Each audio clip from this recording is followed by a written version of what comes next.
Welcome back everyone. So till this last session we have finished LCM and HCF, and in this session we are going to start a very new chapter to you, that a very new concept to you, that is units digit. And firstly let's understand which type of questions are generally being asked in units digits.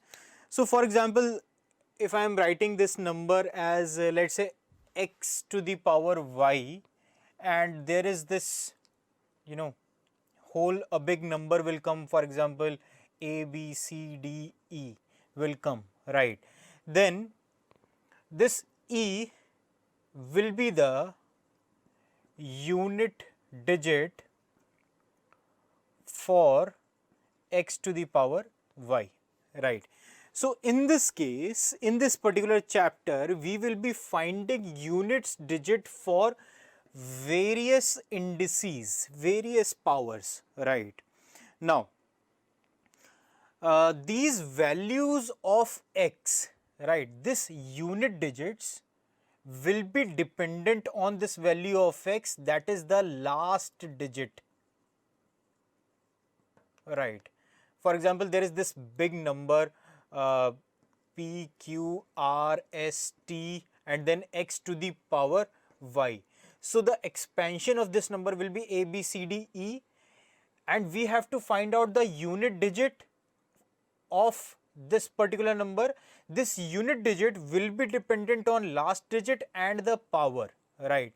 So this last digit, how many types of last digit can occur at the base value of this power? So if I talk about last digit, so what are the last digit can occur? They can simply be starting from 0, 1, 2, 3, 4, 5, 6, 7, 8, 9 and 10 will be repeating to 0 again. So there will be this, these 10 digits can be there at this last digit place, right? And in order to find out the unit digit, I will be considering each of the cases of last digit one by one, right? Now let's just divide this thing into few parts.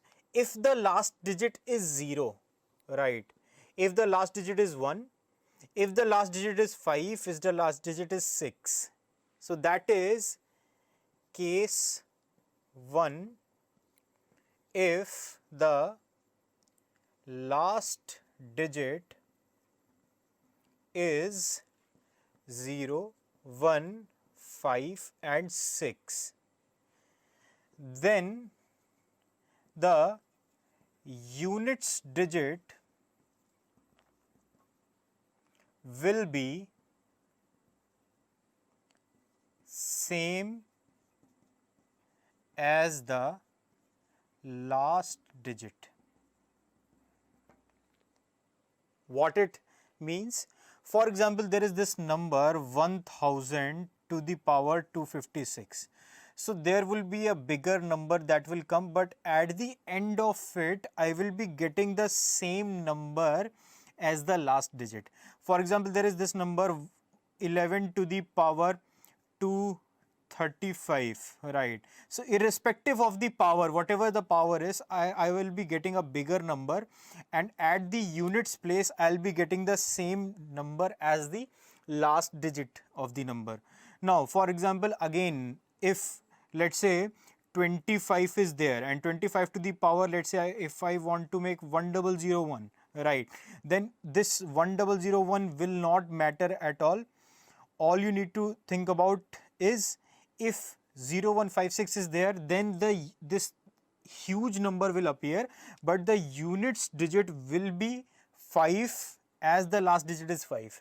And similar thing will happen in case of 6 also. For example, there is this number 36, last digit is obviously 6, and if I put some random power over it, let's say 739, and if I do the expansion, then I'll be getting the last digit, unit digit as 6 only.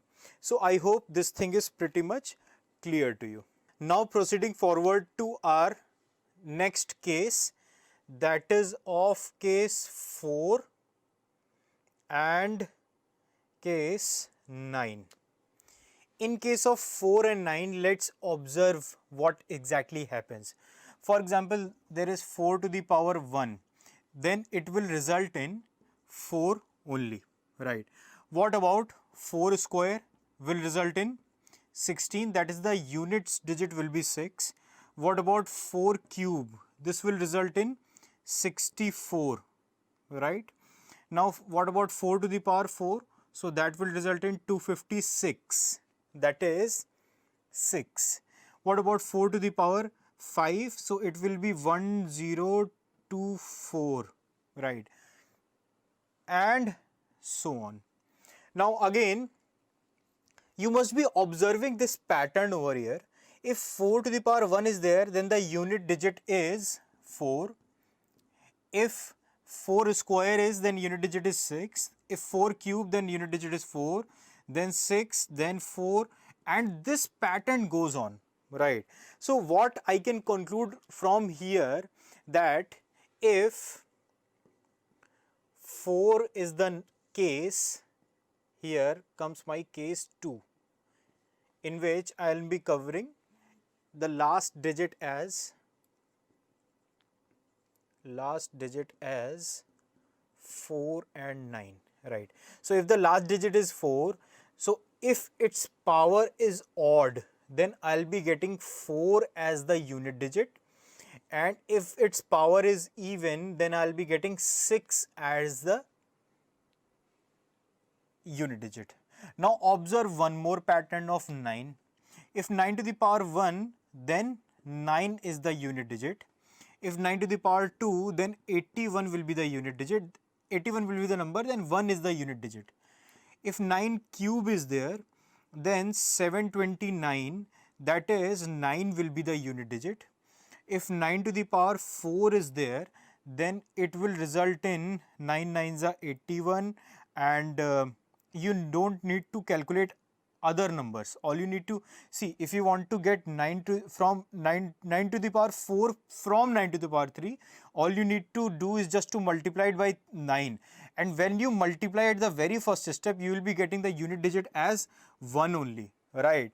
So you must be observing there is this pattern, that whenever this the 9, if the power of 9 is an odd number, then the unit digit we get is 9, and if the power is an even number, then the unit digit we get is 1, and that's how the second case is done. So how you will be utilizing this number. For example, there is this number. Let's take one example. 2, 3, 4, 5, 9 to the power 3, 6, 5, 4, 3.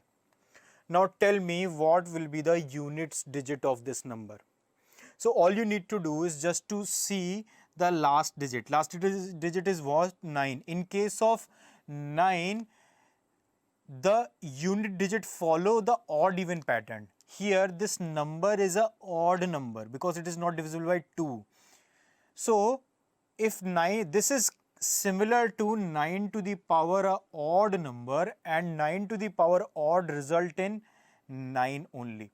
So the units digit in this case will be 9. I hope it is clear to you. Similar example you can take in case of 4 as well.